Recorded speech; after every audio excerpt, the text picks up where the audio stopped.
Everyone, good evening. Jimmy Wagner, I thank you very much. Willie, I thank you very, very much. I thank all of you in this room for your hard work for setting up the Donald J. Trump Republican Club. Most of you know who I am. I have the honor and the pleasure. My name is Richie Barsamian, and I am the chairman of the Brooklyn Republican Party. And tonight, I am before you as I was just a couple of weeks ago. I am also candidate for New York City Council in District 47, representing Bay Ridge, hoping to represent Bay Ridge, a portion of Gravesend, Seagate, and Coney Island. And I come to you tonight to talk about something of incredible importance.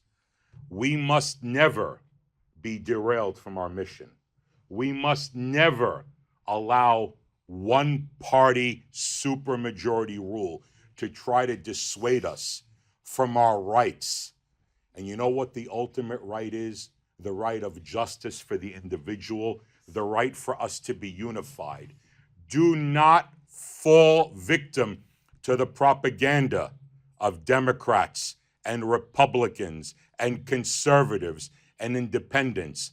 Rather, let your compass be guided by the one true reality, responsibility and common sense. We must unify, and we will bring results. Just a few months ago, the Democrat Senate in the state of New York held a supermajority. They do not anymore, thanks to the hard work of so many people in southern Brooklyn, and thanks to the election of Senator Steve Chan. We now have, thank you everyone, we now have in southern Brooklyn more Republican, responsible elected representatives than we have since 1974. And do you know why that happened? Why it will continue to happen? Why I will win my city council race? Why all of our candidates will make it over the finish line? Because we refuse to be stuck in one lane of thinking. We refuse to simply think as Republicans. Indeed, we welcome all. We want input of real Democrats, Rachel, not socialists, not people who hijack our nation, not people who disrespect our veterans. I want Democrats. I want independents. I want Republicans. I want conservatives. I want libertarians. I want New Yorkers who yearn for justice. And you know what? Thank you. 2 or 3 times I've brought this powerful image up. But for some people, it's more than an image. It's part of the difficulty of their daily life these last 3 or 4 years. So I ask you this question, ladies and gentlemen, my brothers and sisters. David Rem, candidate for mayor, candidate for city council. The room is filled with good candidates. Here's a question. How, as the greatest city in the world, can we allow the injustice to exist where just a few years ago, we went to our fire escapes, we went to the front of our houses and started banging pots and pans and proclaiming how we love our workers. We love everyone. We called them heroes. But a hero like Rachel, a hero like my dear friend sitting back there, a hero like so many people here, they decided their body, their choice, that they did not want to put an unknown substance into their bloodstream. So instead of saying, yay, heroes, you know what they came home to? With their children, their mortgages, their families, their obligations, they came home to, thanks very, very much, but you don't have a job. Wait a minute. Nurses, teachers, firefighters, police officers, corrections officers, EMTs and paramedics that are dealing with highly infectious disease, that don't ask questions, they help. They risk the safety of themselves and their families. They were told, I'm sorry, you don't want this vaccination, this needle, so you don't have a job?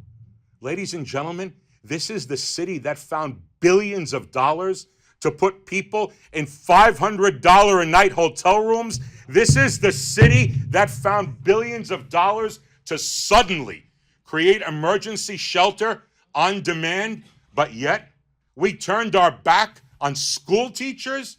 We turned our back on our hero EMTs and paramedics. Is there anyone who thinks that this is justice? Is there anyone who can excuse this atrocity, this miscarriage of justice? If you believe it's okay to tell an individual to violate the sovereignty of their body or dismiss them, put them in the street, please raise your hand, because it doesn't matter to me what party you belong to, because you've just displayed something that is our enemy. It's called irresponsibility. And we here in this room, we may have entered as members of a political party, but we're leaving with an education, we're leaving with compassion, and we're leaving with an action plan. And I want to make this very, very clear, not because Attorney Wagner is here, not because my buddy Rachel is here, but because the truth is the truth. We must never, ever allow, what is it now, almost 4 years? Okay. 1,120 days? 1,120 days. How can a nation, a state as great as New York, the Big Apple, the 5 boroughs of New York City, how can we ever allow people that were removed from their job to not only be reinstated, but they must be compensated? It must happen immediately. If the courts will not agree to allow this to happen, then we bring an avalanche of responsible elected officials. Please allow me to be one of them. Please allow me to be one of them to fight for those who have lost everything because they believed that they had the right to protect their body and their family. Please allow my responsible colleagues in races all over the city. Please allow someone running for mayor that you want to support to join me, as I refuse to allow New York City retirees to have a Medicare Advantage plan pushed down their throat. We cannot continue just to tell people, gee, I'm sorry, but due process rights don't apply to you. You may not know who's sitting next to your child in school. You may not even know who lives next door to you because of the wacky nature of our world. But you know what? You have no due process rights. Constitutional safeguards, they don't apply to you. What did I do? You were a school teacher. You wouldn't get vaccinated. I'm sorry. You have to be removed from your job. We can do this. We can do this. We can unite. We can multiply. 40, 50 years ago, there was a commercial about some shampoo. I don't remember the name, but the commercial said clearly, you tell 2 friends, they tell 2 friends, they tell 2 friends.